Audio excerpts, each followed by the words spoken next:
Emma, thank you so much for joining me today on the recently rebranded An Idiot's Guide to Academic Research podcast. That is like perfect, probably what I'm going to offer. Well, no, I'm the idiot. Oh, okay. I'll clarify that. I'd take it. I think I want to just begin by talking about what you've been doing recently. You went and did a talk in front of the United Nations. Yeah, I was part of an event. It was the Commission on the Rights of Women that was being hosted at the United Nations in New York. And I was invited to be part of a panel event, really showcasing looking at equality in sport and a generation for equality, and thinking about women in sport and beyond, and getting to showcase some of my work on virtual spaces and safeguarding athletes in virtual environments. So yeah, it was a really amazing invitation and opportunity to go and showcase my work, but also realise like the relevance of that. So people do look to sport to be able to provide some of these answers, and to be part of a broader discussion about the safety of women was a real privilege. Why do you think that is, that sport is used as that sort of vehicle? Do you know, the worst thing is I don't think, or maybe it's me personally, I don't think I've sold enough the work that we're doing in sport. That we realise that as this little microcosm of society, to be able to look at particular cases. My work looks at how elite athletes and their entourage can experience violence in virtual spaces. Yeah, but that's happening everywhere. As we know, like social media is really changing the way that we interact. It's changing the face of how we function as human beings in societies. And what it kind of made me realise is actually our work can show, it can be used elsewhere, and as part of that broader discussion to really understand these spaces and the impact of them on the lives of women and girls for this discussion, but more broadly, like people and society. So for me, it was really affirming that actually I probably don't sell enough the work that we're doing and its relevance, and to be part of that broader discussion at the UN, linked to the UN SDGs and thinking about the safety of women was just, incredible. SDGs is Sustainable Development Goals. Yes. Yeah.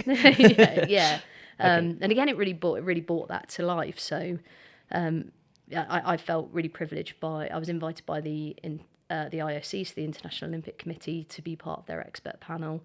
And that's part of some of the other work they've been doing, looking at speaking more broadly about violence in online spaces and safety around major games. So, yeah, really cool. So can you elaborate a little bit more on the sort of things that were discussed at this panel, this expert panel? Can you delve into some of the sort of specifics of this problem? And, is it certain social medias as opposed to others? Is it across the board? Yeah, I think it might be good to give a bit of a backdrop as to how I came to do that work. So I did my PhD looking at how athletes can experience abuse within sporting spaces.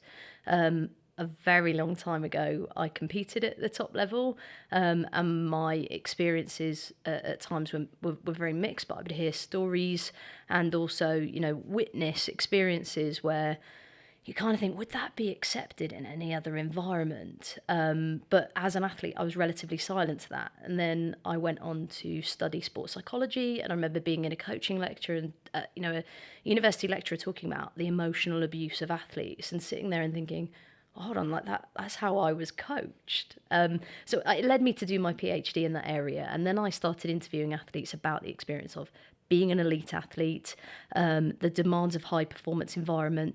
I went into that thinking that I would look at violence within the coach-athlete relationship and all peer-to-peer relationships. And the athletes that I was speaking to started saying, hey, this is happening. I've experienced that. But try now being an athlete in modern society with one of these. And they held up a smartphone. They said, I need a brand, I need a social media following, I connect online, events are streamed, they're linked to me, and this has opened up a whole new world of violence that I didn't anticipate experiencing. And then I went to have a look, and I realised that that there hadn't been work done on that. And I think part of that is sport was quite slow anyway in realising that it was a space where abuse could occur. And so we've been so focused on safeguarding physical spaces that we forgot that the world had moved. And lots of people now interact in virtual space, and that had been a game changer. So what have we found? We found that athletes and their entourage do experience online violence. When you say their entourage, you mean like their friends, family, coaches? Yeah, because right. everyone around, if you look at the athlete at the centre, that everyone around them, be it coaches, medical staff, scientific staff, family, friends, just even some of the work that we've done has looked at organisational the fandom, that running commentary online around sports events that, is passionate, it isn't regulated, and often it's abusive. And people get passionate about sport more so than probably any other thing in life, it seems, from my perspective. And as you say, that probably often tips over into abuse. And abusive sort of name calling. And that's it. And so I went and had a look at the research body, expecting it to be there. You can't go in, you think someone's got to have done this, and they hadn't. There was some early work from a fantastic researcher in America called Jimmy Sanderson, who had looked at online parasocial interaction, so that feeling of like being connected to sports fans and knowing them as a person. Like online made us kind of not just feel like we're watching people, but we can interact with them, and how that can turn toxic. So my first study just went and looked at, okay, well, what happens? What can we do to try and classify or understand the type of abuse that gets experienced online? And, interestingly, like I said, it maps to real world settings. So threats of physical violence, sexualized violence, discriminatory abuse, all of those things are present in virtual spaces. And then as I went on through the work, I started looking at the type of violence they experienced, and I realised that men and women, male and female athletes, experienced a different type of violence online. And often the violence that's targeting women athletes has a gendered element. It's very sexualised. It can be more physically threatening in ways, and that has led to recent work on gender-based violence online, and that was part of what I was speaking about on the panel. Right. So you're slowly sort of narrowing down because you're just realising that there's more specific problems with regards to gender and abuse online, as you say. And research takes you in different ways, doesn't it? And I've been really fortunate that, each study has kind of moved out of the next, and realising when you analyse data that what you're seeing here needs further investigation. And being at the early stages of this field, there's now some other fantastic researchers doing work across online spaces, but it gave me scope to look in different areas. So I've got a couple of questions. Firstly, what sport was it that you performed at top level at? I played hockey. It feels like so long ago now. No, I won't ask your age.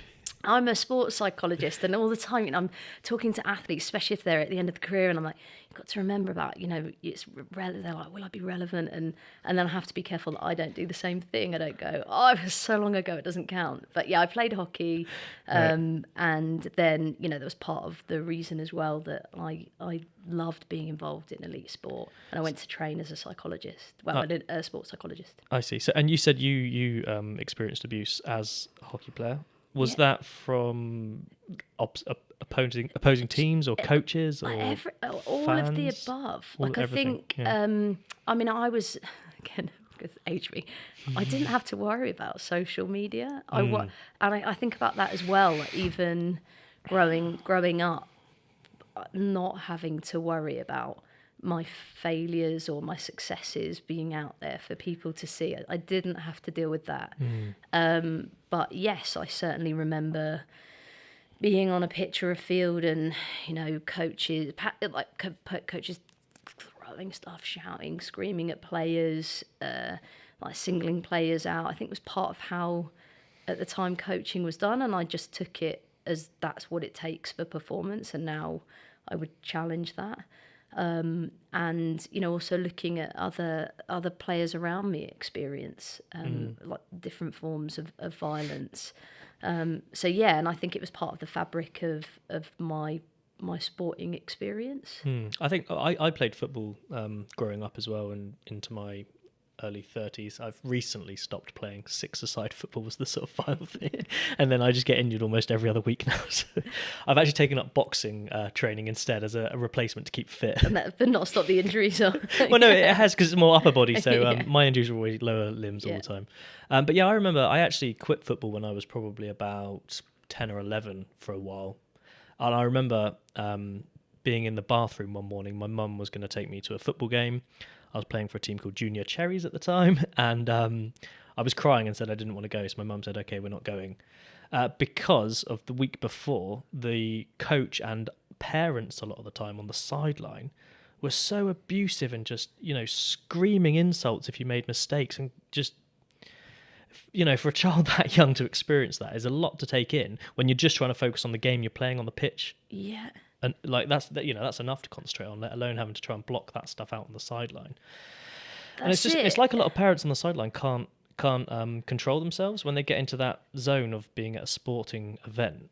Something clicks and they just become, Neanderthals almost, like. Yeah, and that it's that all there's now, and I'm really grateful actually to research in a field that is very inclusive, very supportive. I really look at some of the key researchers that I'm fortunate to work with or be involved with, and it's not about making people go further or faster.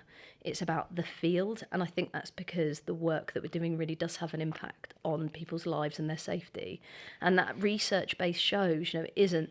I've taken an elite sport focus a lot of the time. It isn't elite sport. It is across grassroots sports. It's about kids' playing experience, their enjoyment, parental behaviour or fan-related behaviour, and just that, we have different ideals of what is acceptable when it comes to the passion of sport performance. And I'm really fortunate to work with some researchers in Australia from Victoria University at the moment. They're just doing some incredible work out there, looking at disclosure, and the kid that sits in the back of the car and does actually speak to a parent because of how they felt. And unlike your mum saying, okay, you don't need to do it, or you're right, that's not right, them going, well, that's sport. That's what it takes. And again, their work out there, they've done some great work on prevalence of violence in youth sport and grassroots sports that just hasn't been done.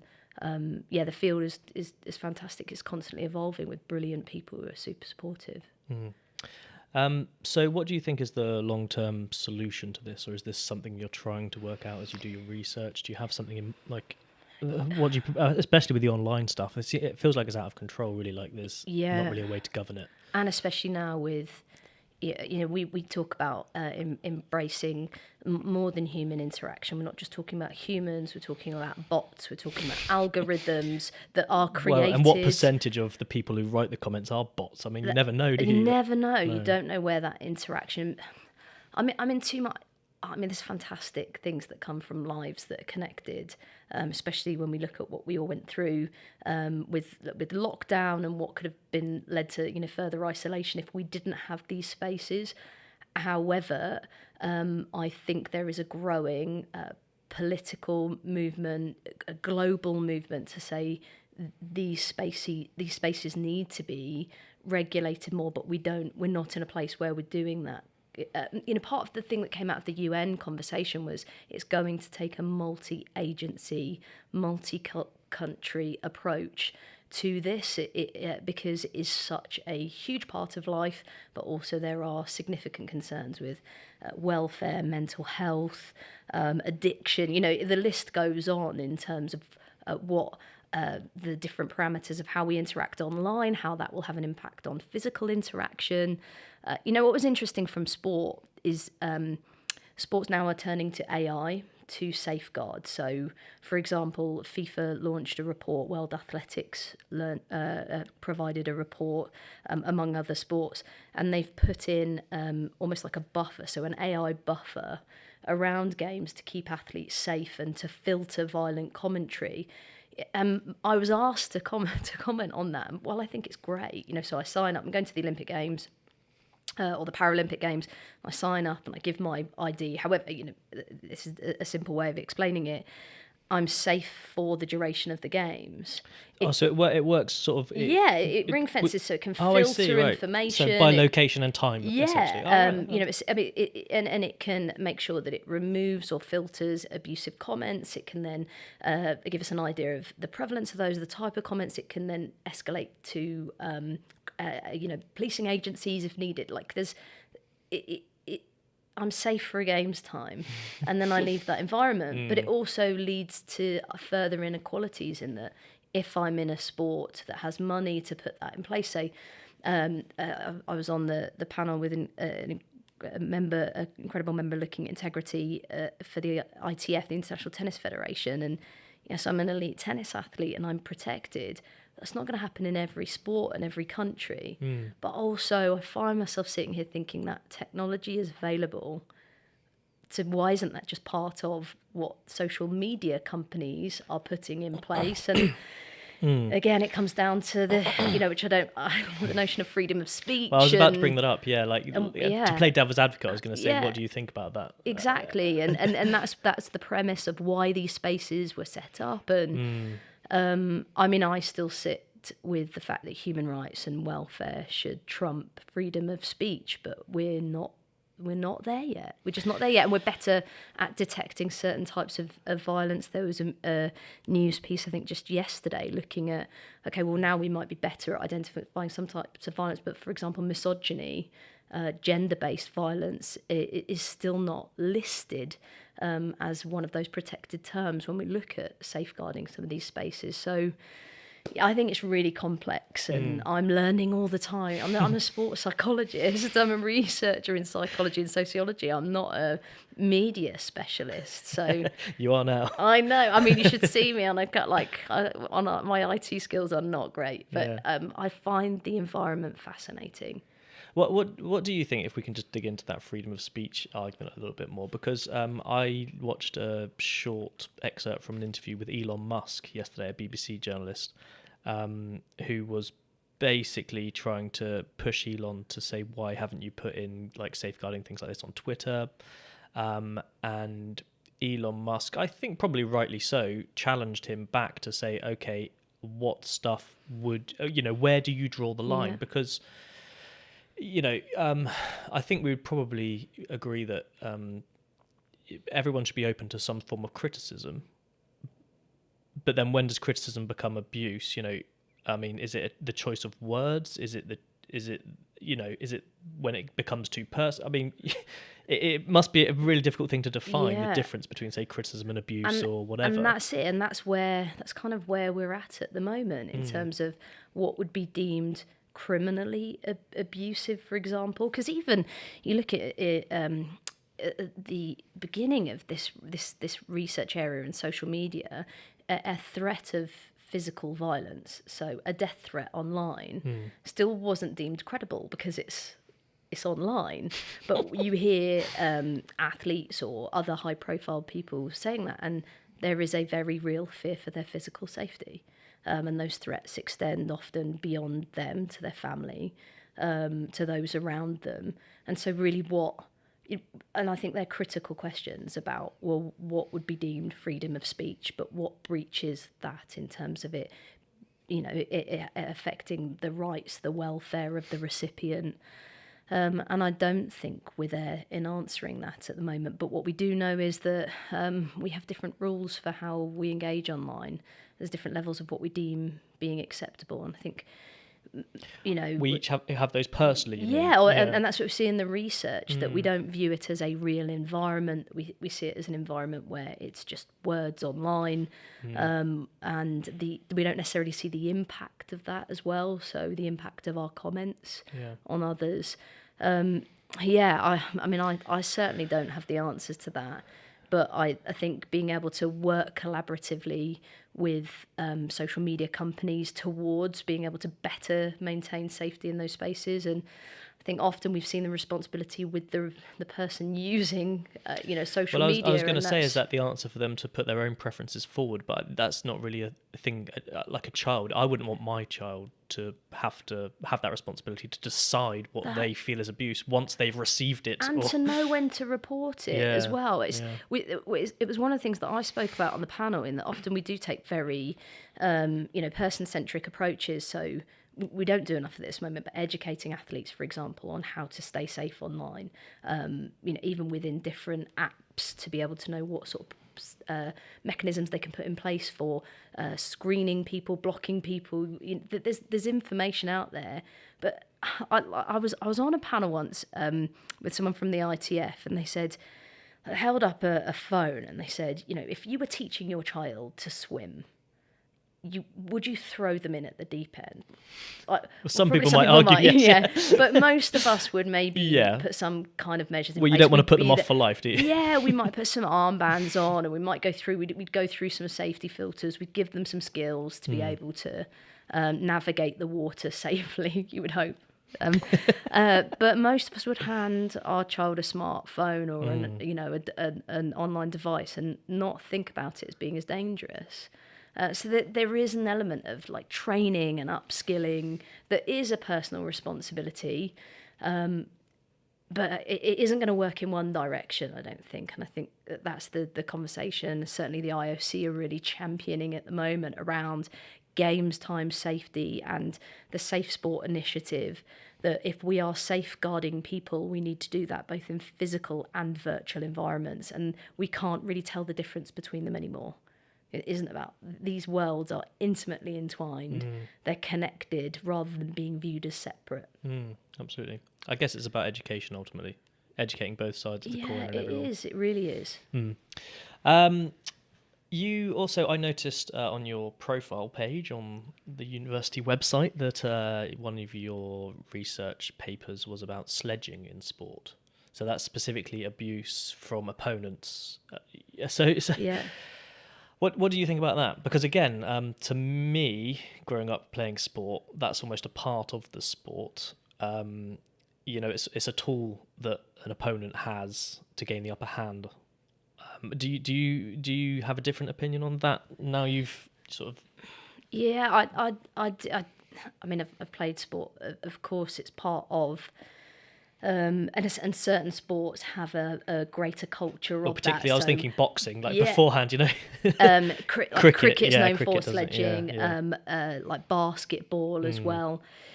Interestingly, we were asked, so like you are often, myself, I was asked to do the piece that was, this is outright abusive. And there was another academic that was asked to do it, this is psychological strategy. And then people were to read both pieces and then make their own mind up, really. What we actually found was, because it went online, I got abused online because my viewpoint was rubbish, and then the other academic got abused online because theirs, whereas people could have gone on and just agreed with an argument. And I think for me that really epitomised. So say that again.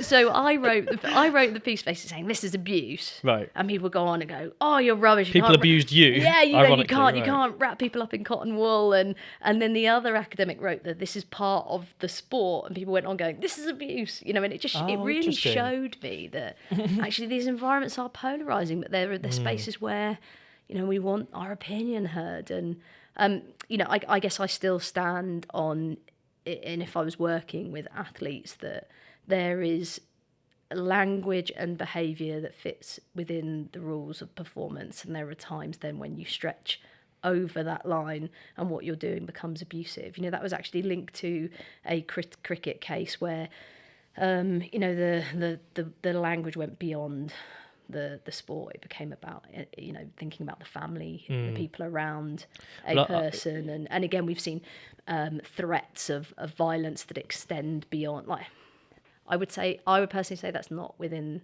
the realms of the sport, but I'm sure people would argue with me. It's that win at all costs thing, isn't it? Was it Vince Lombardi or something? I vaguely remember from A-level sport. and that's where people justify behaviours, and that's again, I think, where some of the research we've seen on emotional abuse in sport, as an example, people find that harder. You know, if we look at sexual abuse in sport, we can easily say that's criminal. It has no place, and so you know it doesn't have a space in sport.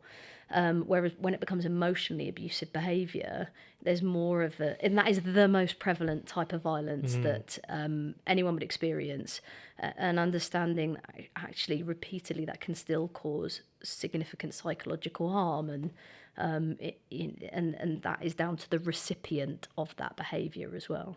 Have you worked with anyone who's experienced, particularly gross levels of this, and has it affected them, their lives, their personal life, or even their, the sport, conducting sport? Anything? Have you... I'm really fortunate that I get to balance the work that I do in that my teaching. It gets me to teach this to our undergraduate, postgraduate students. My research area I'm passionate about, but I'm also a practitioner. So as a sports psychologist, I've noticed that shift as well, that with screens around major games and an online social commentary, there's more of a consciousness around what will people say about me online? What do I need to put up with? The scrutiny of performances, the impact of that on athletes' confidence, performance anxiety, sleep behaviour, mental health. There is an impact on this, and we're seeing that more often, not just in sport, but the people that engage in online spaces can have maladaptive mental health outcomes as a result of that. I can imagine. I wouldn't say I've ever really experienced abuse online, but even putting things up on social media, whatever, your work or something, and someone says something that's even just slightly critical about it, it plays on my mind for a little while afterwards. So I can't even imagine like someone at the top of the game who's receiving just hundreds and hundreds of abusive messages or whatever online, and how they can just block that out and still be able to focus. Yeah, and then let's face it, they're not just about they can be about performance. And the one thing I would say from working with athletes, they are the most self-critical anyway. Like if I've performed poorly, I will know that and I will feel it. So to repeatedly see that has an impact. But that that isn't necessarily. It's when I have an example of an athlete that the fan base deemed them not to play well, and then the threats were about die.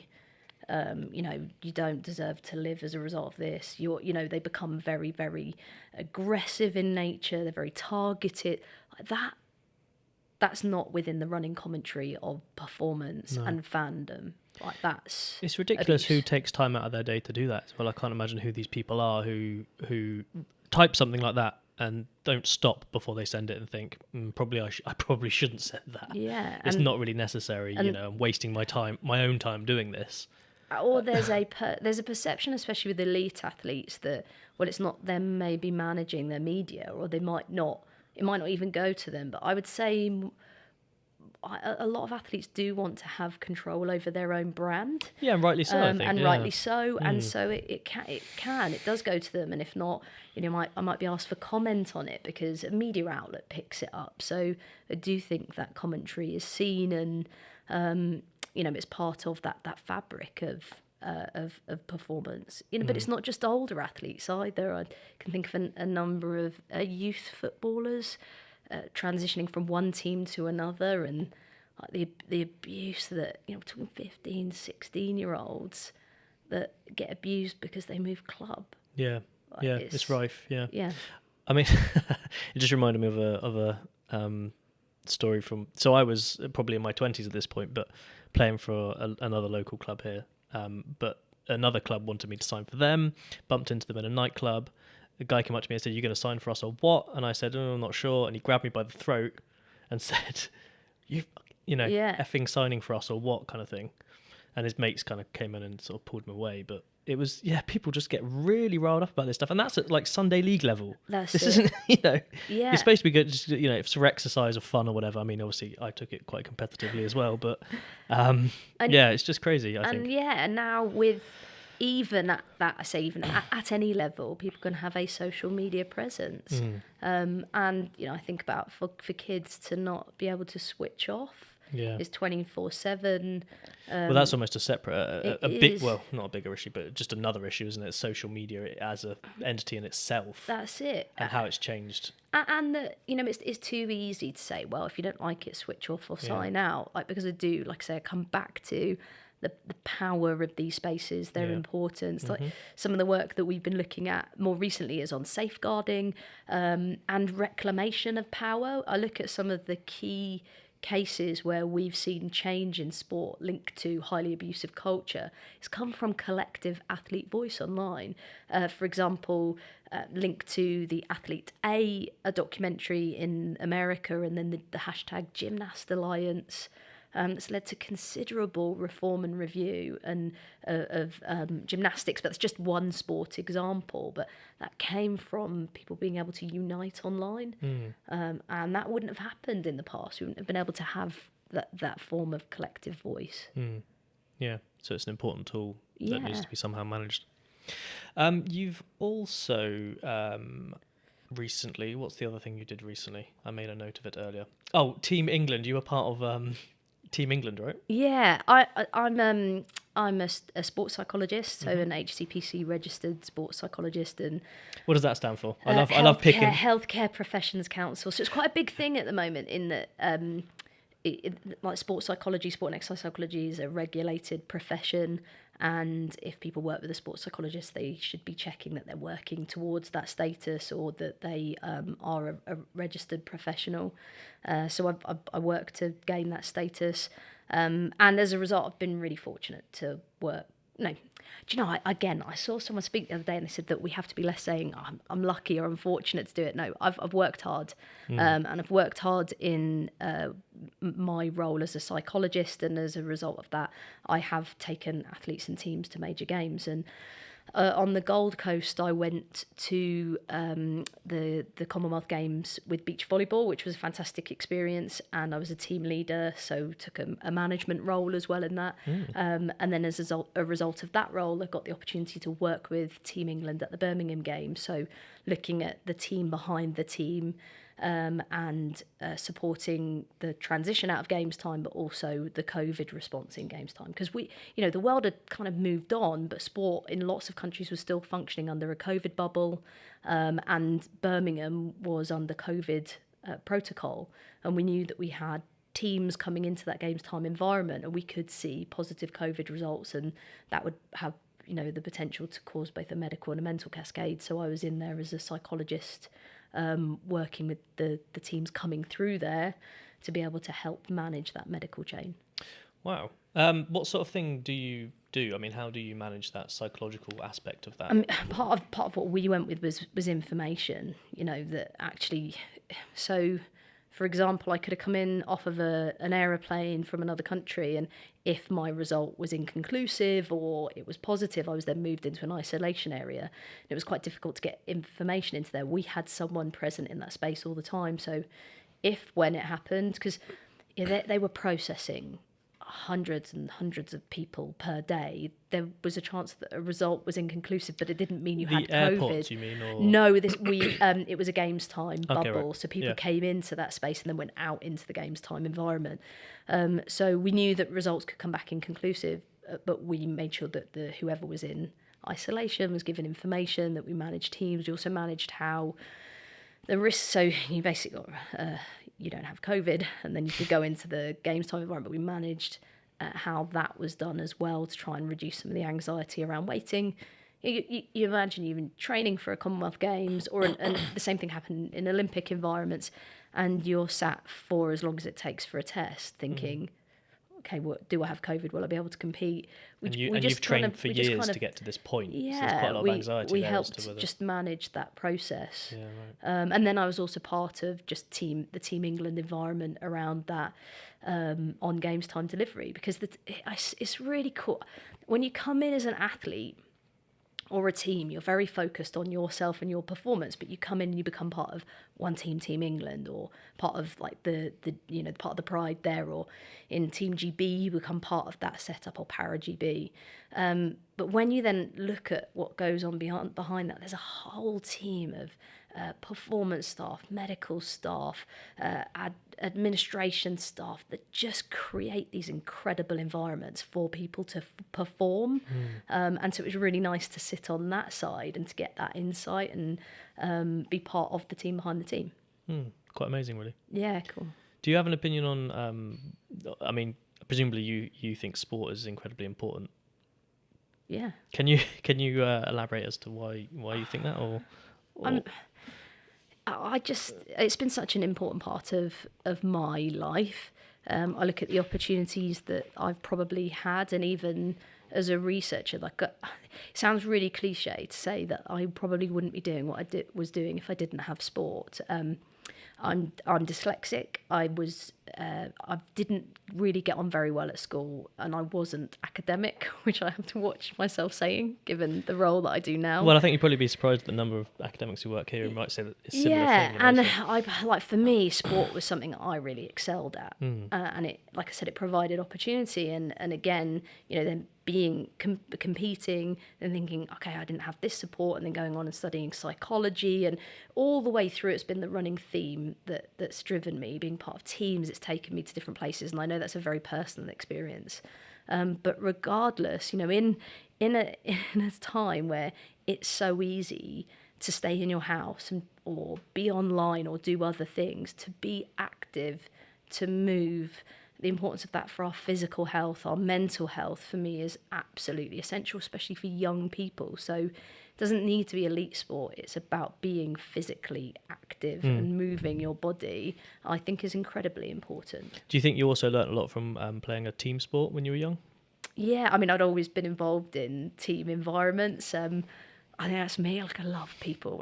My friends would describe me as like a Labrador, like a golden retriever. I'm like, come on, I'd always, the same in research. I'd always much prefer to work collaboratively. I've got built great networks because I don't like to do things on my own. I think people challenge you to think critically, or they challenge your opinions and ideas. And team environments for me have always been a space that I love being in.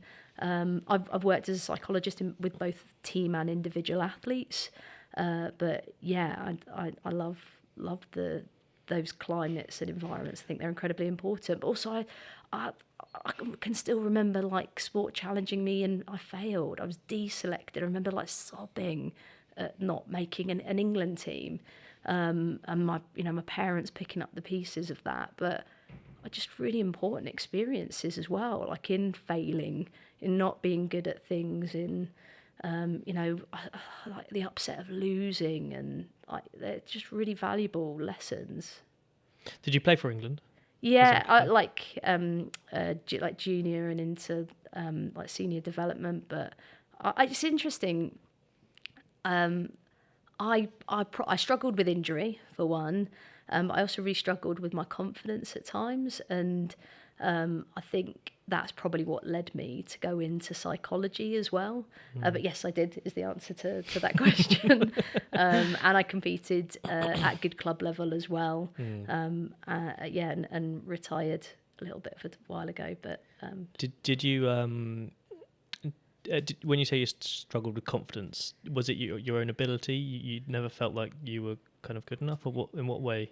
Yeah, I just think that, like I said, sport, and especially elite sport environments, are about comparison, and they're about pushing yourself to be the best. And like I said, at times I dealt with setbacks and deselections, and I think they hit hard, and I probably could have. Now I look at the work that I do as a psychologist, and I think I probably could have recovered from them better. I could have coped with them more effectively, and that importance of psychological skills training and understanding those experiences have become really important to me. But also I'm highly self-critical, and I've got really high standards, and those things make you a bit miserable. So you beat yourself up when things don't go well. Yeah, I do. Yeah. I think I yeah, I probably feel the same whenever I was on a football pitch. I used to push myself really hard, but I never got to anywhere near. I played semi-professionally, but yeah, never went that far. But also I used to struggle with my self-esteem, I think, and my confidence, and it took me until I was about probably mid-20s to realise I was actually good at football, and by that point it's almost too late as a footballer to do anything about it. That's it. And it's so funny, isn't it, that whole, when I look at, like, what would I say to myself then, or what do you learn? And I guess that is part of that journey, and the journey we're all on, like, continue to be on now as like an academic, whether it comes to like a paper rejection or creating opportunities. Like, I think it is, in competitive climates, you've got to take some time for self-care. You've got to recognise the impact. And I think an interesting flip for me is now I'm a parent. I've got 2 little ones, and my shift's changed. I think I'm in a much better place with who I am, because I'm genuinely in a place in my life where I'm really seriously happy with my lot. Oh, that's lovely. And that's nice as well. That's interesting. Do you think having children has shifted, your priorities in life? I mean, I assume it must have done. Yeah, I mean, I've got 2 children as well, by the way. Yeah, this is. I mean, when you said podcast, I was like, great. When I knew it was video, and I was like, I literally look about 400 years old at the moment. We've got a 5-month-old. I work more intensively because time is more precious. Yes. I am completely uncompromising in wanting to have time for and with my family. I think I'm more driven in lots of ways as well, but in a really focused way. I've learned more about emotional regulation being a parent than I ever did on a sports field. like toddlers are literally the test of like breathing control. But I'm loving the challenge of it. Yeah, it is a challenge, isn't it? Yeah. Especially when they're that age, and I don't. You can't talk sense to them. You can't No. if they're crying or whatever. It's just, and I think that we have to have these conversations about that. Especially in academia, where we expect to be pushing in different areas, be it research or practice or teaching, about the balance of that with lives at home and caring responsibilities, and as a woman academic, being able to balance those things for you as well. I think it's really important to talk openly about that. Yeah, absolutely. I was gonna talk a little bit about that as well, but this is your eldest, isn't it? Yeah, it is. Do you know, when you asked about the pictures, and it was like things that mean something to you, actually they kind of go together. This was the day that I left home to go to the Birmingham Games. Right. And it was the first games that I've gone away as a parent. And I was away for 6 weeks. I was in nearly 5.5 weeks. And I was it was a bubble. That's a long time. How old was yours? That's Ellis now. So age, he would have been 1.5, or just coming up to just off of 2 at that point. Yeah, so 6 weeks is a long time at that age. Yeah, it is. It's a really long time, and but also the balance of that. We really, so my wife and I have really good discussions about things you choose to do and the impact of that. So, I'm really fortunate that it was like, well, you got to do it. That'd be crazy. Yeah. But also, having things for our boys to be proud of now, boys, because we have another little boy that was born at the end of November.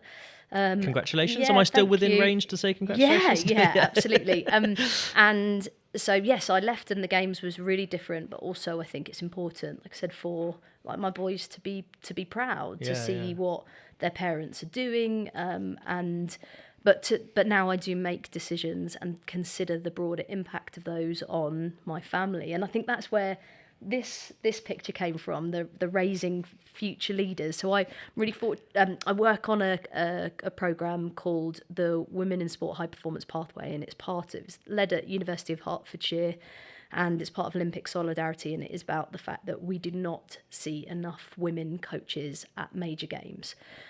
So I think, and I'll probably get my facts right, I think it was 13%, might have been 12 or 13% of coaches at the Tokyo Games were women. Why is that? Look at now, we're seeing more gender balanced games, we're seeing that representation. we're just not supporting spaces for women to thrive as coaches, yet we know that they make incredible coaches. So this pathway is all about, it's a global pathway, and we bring women coaches from all over the world that are working towards, some of them are already coaching that level, some of them are looking to coach that level in the future. And one of the things, like the first couple of days, is like a noticing task, and they send things, one of the coaches sent this in, and it just really struck me, and again with my research area as well, and whatever it is, just making a safer space for our children, but raising them as future leaders as well. And that pathway, what an incredible place to work on. And I remember being in a session with one of the other facilitators who said male coaches get 100% of the pitch.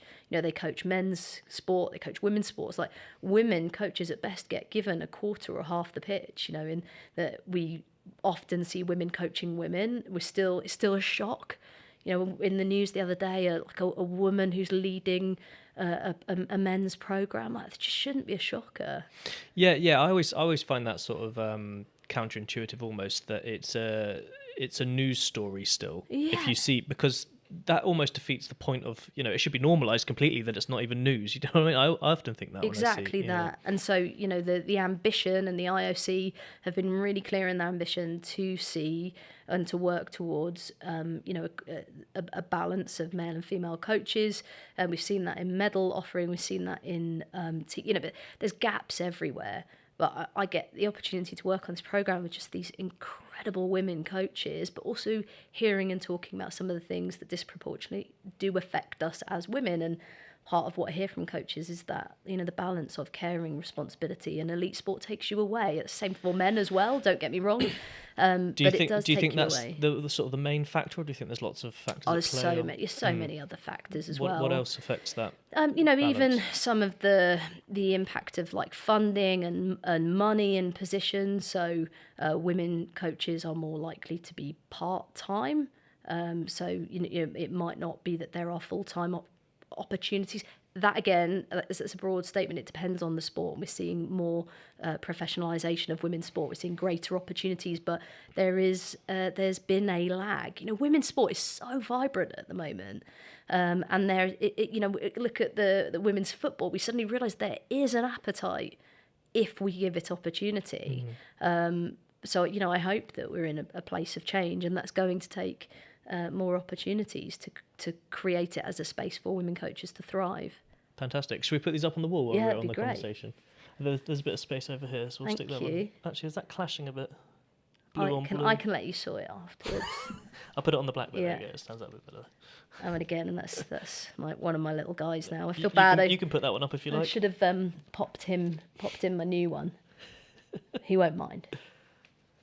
Yeah.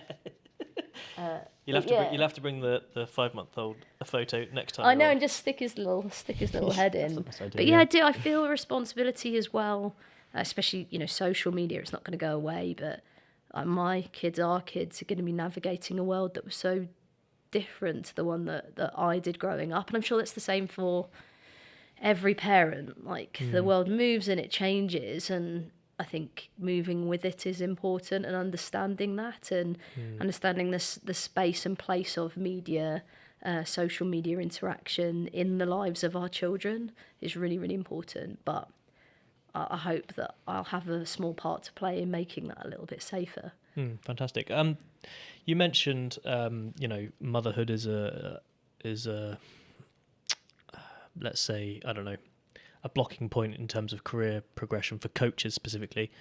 Are you finding now that you've got 2 young children that you're having to sacrifice work stuff at all? Is your working pattern changed? Is it having an impact in that respect? Yeah, and for your wife, does your wife work? Yeah, both of us work, so we share caring responsibilities between us. Both have careers that are important to us. I certainly think, even with periods of, I'm really fortunate actually. Bournemouth University have been fantastic in support, even if it's not necessarily it's supporting in the way that they can. As I didn't give birth to our children, the opportunities for parental leave are very different for me. So I've had the 2 weeks partner leave, which I certainly don't think is enough. I don't think it even scratches the surface, really. But I've been really lucky to be able to spread that across the semester a little bit more. But of course, it has an impact. Even just those like sleepy nights, or like the feeling tired, the impact of the day being condensed. You know, when you are a parent, or you have significant caring responsibilities elsewhere, or whatever it is, the lives of the people that work in any environment are complex and rich and made up in different ways, and being able to support that and find ways for people to be most effective within the boundaries of their lives, I think it's really important. And like I said, I think it's, in many ways I've been productive because I'm better with my time. But you work late, or you're doing things in different ways to make it all fit. Do you have that same feeling that I have experienced, that now suddenly you think to yourself, what was I doing? How did I waste all the time I had before I had children? What was I wasting my life doing? Because it feels like I was so unproductive, and now it's almost like when you don't realize what you've got until it's gone. Yeah, that's what it is for time at the moment. I was definitely training more. I was doing, I think about things, but I just. Even with like the working day, I'm just really more focused on the things that I need to achieve and making the most of every second, but knowing about priorities. And like I said, there's a real balance. I am an ambitious person. And so that the balance of that is really important, and knowing what I want to achieve in each of the areas. But I'm very fortunate. And like I said about this collegiate research network that I'm part of, our work really is about making spaces, places, people safer. All that kind of drives the work that you do. But also now it's balanced with time and care, and with my family, and watching my boys grow up. Lovely. Don't forget about your cappuccino, by the way. Thank you. It might be cold by now. I don't know whether I wanted to slurp on that. You'll be all right. Just while I take that time, I had a couple of other notes I wanted to just check out, because there's a few other things I wanted to talk to you about. So you own your own business? Yeah. So I set up Vector Performance Coaching more as a way to practice sports psychology, but also kept it broader so that, if in the future there could be other practitioners underneath that. But I work as an independent psychologist, coach, consultant, because I think it's really important for athletes to have choice over that. A lot of the time we would work with a psychologist in system, and that's fine, but being able to choose or work with people outside I think is important. But like I said, my practice is essential, in that that's what feeds directly into my teaching. I teach an applied sport and exercise psychology unit. I'm teaching theory that is completely up to date and relevant, but I can share case examples like the Commonwealth Games, or bring in speakers and be able to make sure that what I'm delivering is still relevant. It's to maintain an accreditation, I need to do X amount of hours per year, I need to do CPD. I think that keeps me relevant. CPD is continued professional development. Yes. To be able to keep my accreditation. And so I'm confident that I'm teaching what is the current field. And the same, one of the units that I teach on is coach and athlete welfare. We created that because there's been this incredible focus on safe sport now. The welfare related jobs are just exploding in sport, but my research area. So I'm really lucky that Bournemouth University supports that, and it supports the fact that we should be moving with the field and prioritising that blend of practice and research and teaching. Well, like I say, it's mutually beneficial, really, isn't it? Because you gain a lot from doing that external work as well. Can you give an example of some of the athletes you've worked with in your company, and some of what is the day-to-day life of a sports psychologist? What sort of, I'm trying to get a real insight into, not to steal all your secrets. So I can't actually name people, but I've worked across lots of different sports, which is fantastic. So individual sports right the way through to team sports, and worked in business. That could be tennis, wheelchair tennis, beach volleyball, motor racing. The sports that I've worked in are varied, and I've also gone into business environments, and really it is based on client demand. So whether that's to do with enhancing the functioning of a team environment, if it's to do with working with individuals to better help them cope with the demands of performance environments or understand themselves more clearly, it really is driven by the people that you work with. Now, in terms of when I first started, I was probably doing more of that practice. Now I've definitely shifted, and I think part of my research is making me shift. And like I said, I'm working more through coaches. So I've realised with part of the reason that I'm used as a facilitator on the WISH program that I mentioned with the elite coaches is to bring a psychological lens to that. Well, that's essential. If I work with one athlete, I have an impact on them and their life. If I work with a coach, then every athlete that they interact with can benefit from that. So I bring a psychological lens to what's delivered on that program, but also look at who's looking after coaches. We don't necessarily think about the coach as a performer, and so some of the work I do on that program is around coach mental health, coach self-care, psychological skills for coaches to manage high performance environments as well. So my work's probably shifted in terms of now who I'm working with. Right. What was your life like growing up? Like you mentioned you played hockey a lot, but what was your sort of family life like, and where did you grow up? I grew up in Berkshire, so a little place called Wokingham. Actually, I was born in Germany. My dad was in the military, so we lived out in Germany, and I was born there, and then moved back across. Just a really normal kind of middle class environment. My dad was in the military, and then he left. He'd been in the military for 25 years. Right. My mum was like a real role model, actually, in that she didn't have any qualifications. She left home very early. She started off as a secretary, and she worked her way up to become the managing director of a company. Just real graft, But in terms of that, I remember my mum working a lot. But my mum and dad both worked a lot to create opportunities for my brother and I. If I needed to be at a national camp in Lillyshaw, they got me there. But they were quite detached. I remember we talk about those parents on the sideline. That was not my parents, I think I probably thought they were disconnected at times. Now I realise they just cared enough to leave me to it.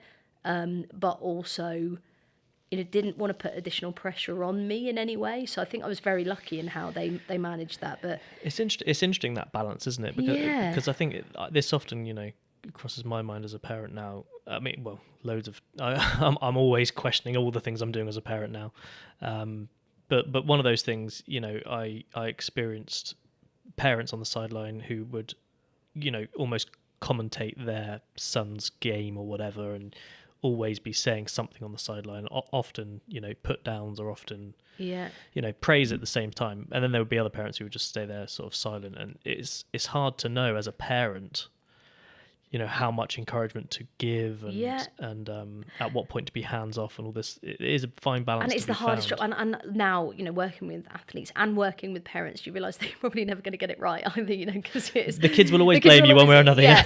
I was really lucky, actually. Neither of my parents played hockey.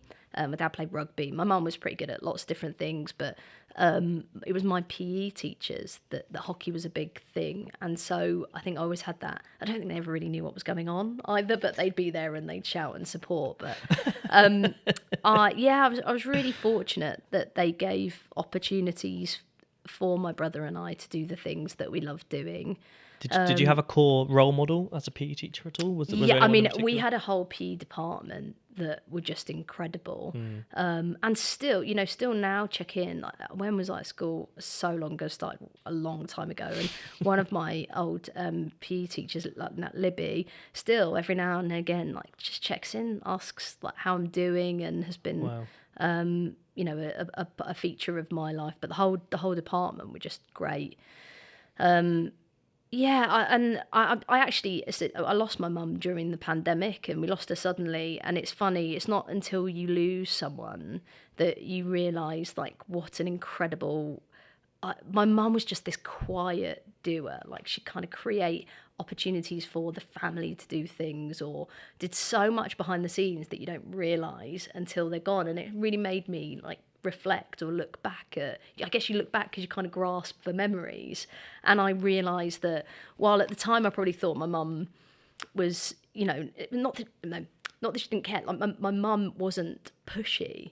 And now I realise that she actually just created this incredible environment for my brother and I to excel, to be driven, but to know that we were doing it for ourselves rather than my parents pushing us. So they were always just unbelievably proud of anything that we did, but not to the point that they said we always had to do it. And I you know, even talking about that deselection letter that came through, I remember my mum saying, like, you know, you don't have to do that. However, if you choose to, we'll help support you in coping with that. And like, pretty amazing, really. That sort of freedom to at least feel like you're making your own decisions. That's it. And whether again, you are or not, and again, I think it drives, like going back to the boys, it drives me to be, you know, the best mum that I can, especially like with the absence of my mum there.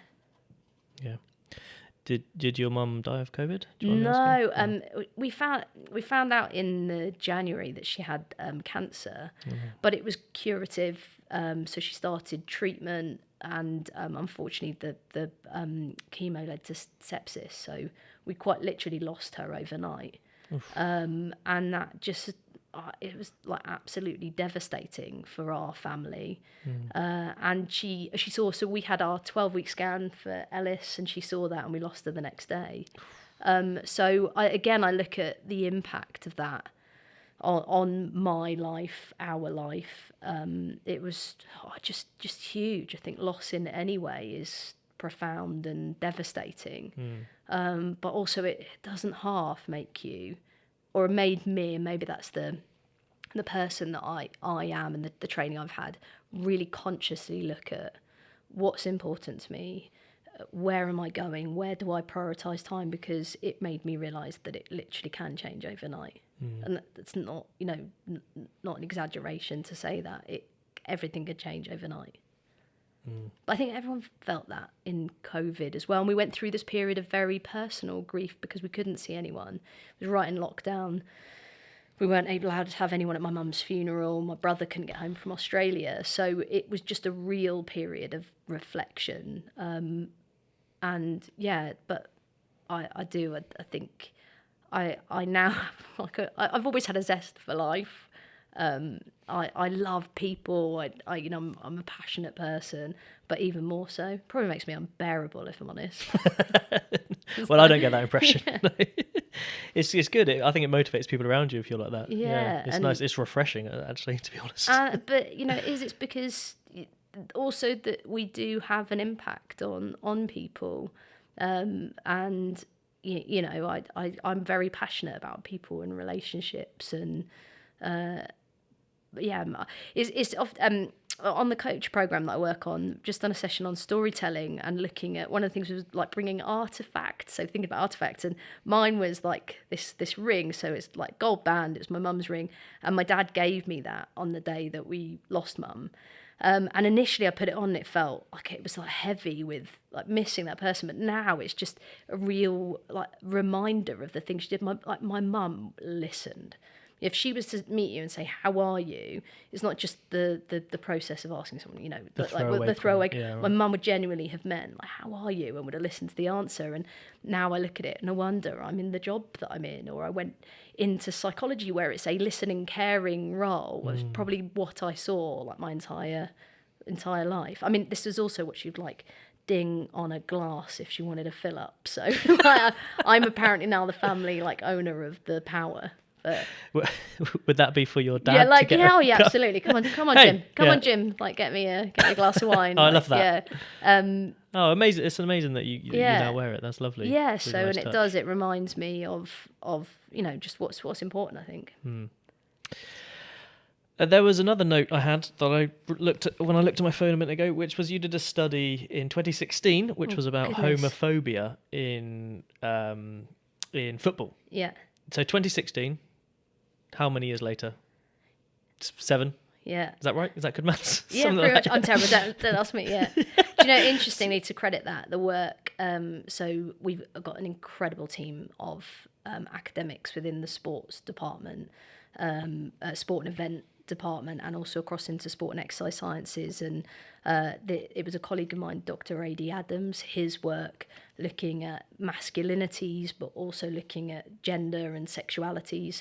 And so I had the opportunity to work with him on some of that. You know, he really looked at what the climate's like as a straight male, but to be able to create inclusive environments or climates in football spaces. So that's where that work came from. So I certainly don't claim it, and he's incredible. Did you work on that? I mean, how were you involved? I mean, Yeah, what was your so it was the involvement opportunity to, again, like, I mean, when you work with people and you look at data with, so I'm a psychologist, he's a sociologist, we just look at data differently. We use a different set of theories or lenses to be able to look at that.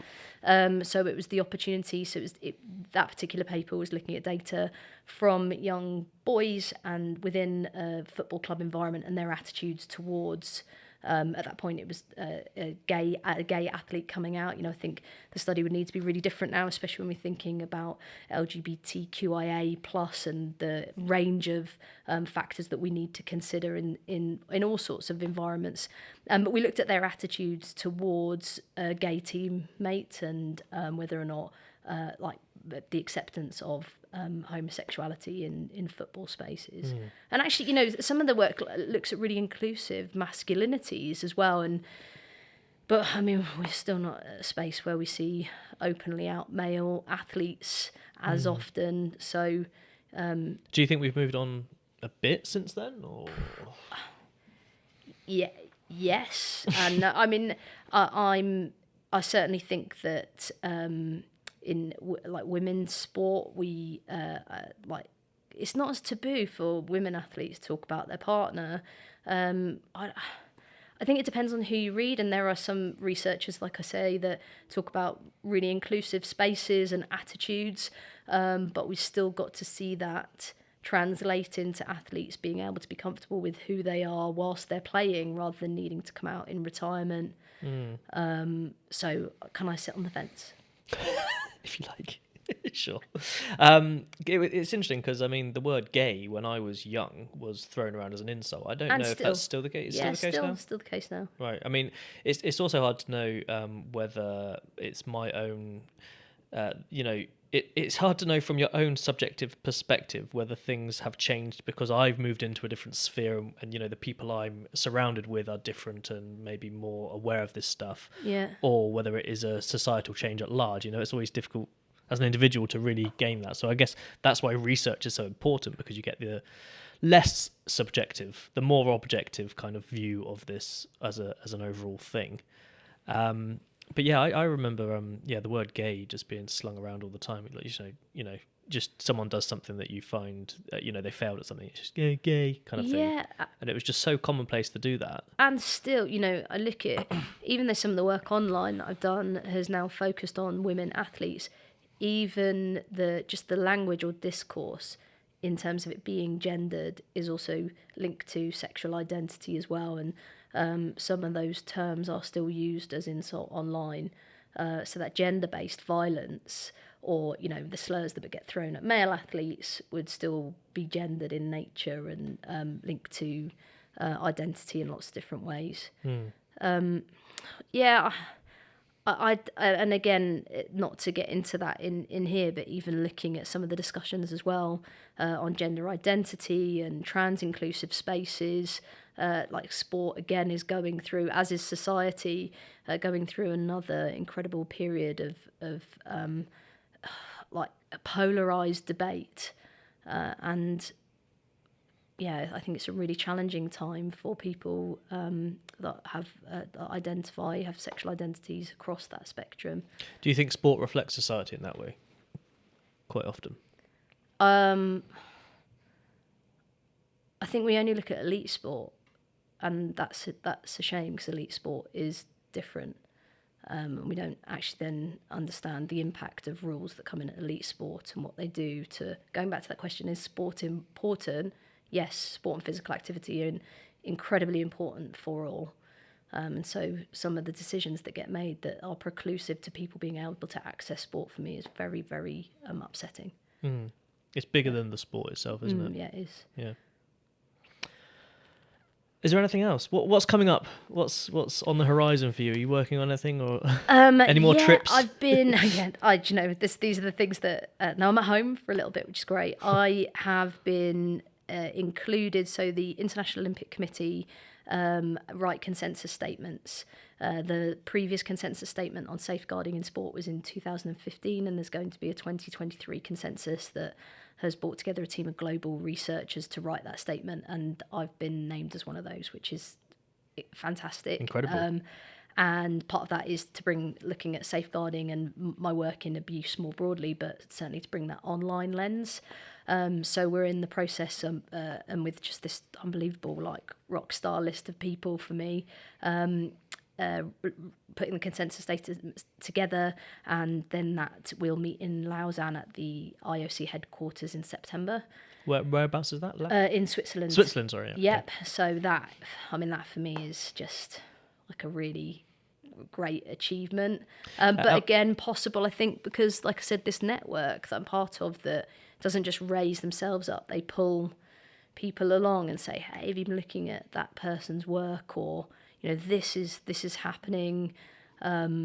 So just an environment that I think is about, and also that prioritising the athlete voice, so the victim voice as well. No, that's the International Research Network on Violence in Sport I'm part of. Has just been great in bringing people together globally to share, what's happening, where are we going, what are different countries doing. But it's just a great thing for me to be included in that. And what else is happening? Stuff like doing some great research and great collaborations with, like I said, the partners at Victoria University, but also Charles Sturt University in Australia, both in online and virtual spaces, and just trying to keep the work going.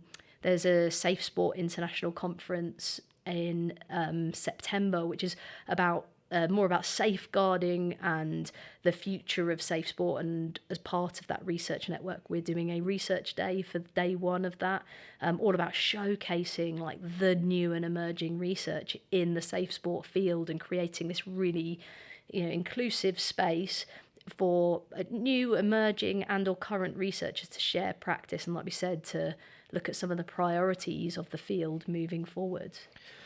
Amazing. I think the work you're doing is just phenomenal. As I say, I think it's bigger than just sport. Actually, I think it's a societal thing, but I think sport could be the mechanism or the vehicle to promote change wider. That's it. Personally. I can confidently say that the work that not just I'm doing, but it's being done in the field, has an impact on policy, on practice, on theory. But more important, that stuff's almost like nonsense in that it has an impact on people. And like I said, if I think now as a parent about fostering safer, inclusive spaces for my children and other children to access sport, well, that's a really great legacy to be part of. But know that I'm like this, and there are people everywhere in my field doing incredible work. I hope it will continue to sort of snowball and get bigger and bigger, that field of work. Cause I think, the International Olympic Committee, thanks to the Safe Sport unit there, and the team through the IOC within the Safe Sport unit are just fantastic, has just committed 10 million per Olympiad to safe sport. That's and it's a step. That sounds a lot. It sounds a lot. Well, it's a. I'm sure it won't go that far, but it is an incredible platform to say this matters. And it's almost the acknowledgement of it. Exactly, yeah. and to look at that and to look at what that will do across international federations, but also to globally say that there is work to be done. But that comes down to some of the work of previous researchers in the field and what they've done, but also mention the Safe Sport unit at the IOC. And it'd be fantastic to see, and part of that remit is to see that have an influence on the ground. And they're doing amazing work. Anything else? No. Should we wrap it up there? Yeah, thank you so much for having me. No, Dr. Emma Kavanagh. Does it feel weird saying doctor? Because to most people it does. I know. Still, I'm like, oh, yeah. Thank you so much for coming on. It's been Thank brilliant to you for talk to you. I inviting really me. I really appreciate you appreciate it. coming. Thank you. Thanks.